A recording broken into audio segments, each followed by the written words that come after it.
बनता एजा बाहुबली, इनका सोझा सुन केहू के ना चली। सब केहू बनता एजा बाहुबली, इनका सोझा सुन केहू के ना चली। देवघर से बड़ दरबार कौन हो, हमारा बाबा से बड़े रंगदार कौन हो, तिरसुलवा से बड़ हथियार कौन हो।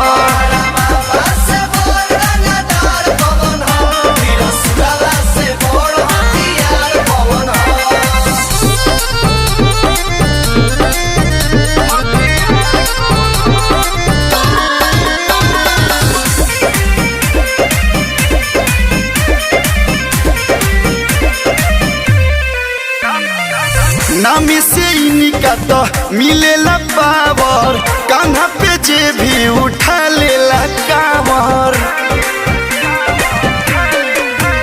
उहे दुनिया के सिस्टम चलावेले, उनके शरण में माथा सब झुकावेले। भंगिया से फल रसदार कौन हो, से बड़का दुआर कौन हो, हमारा बाबा से बड़े रंगदार कौन हो, तिरसुलवा से बड़ हथियार कौन हो।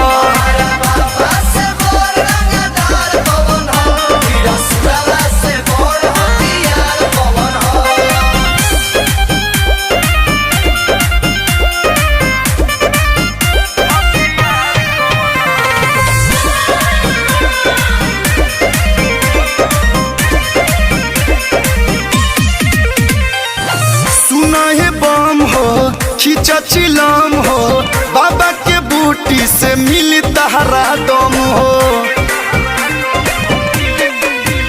कलू रवि बिंधिया चल बिहारी हो, भर सावन भैले इनके पुजारी हो।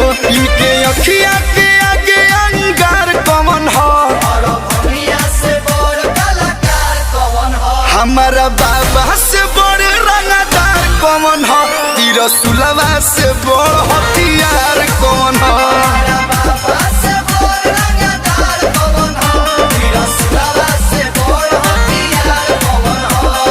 फेल सब गोलियां बम बा, है त्रिशूलवा के आगे सब खत्म बा।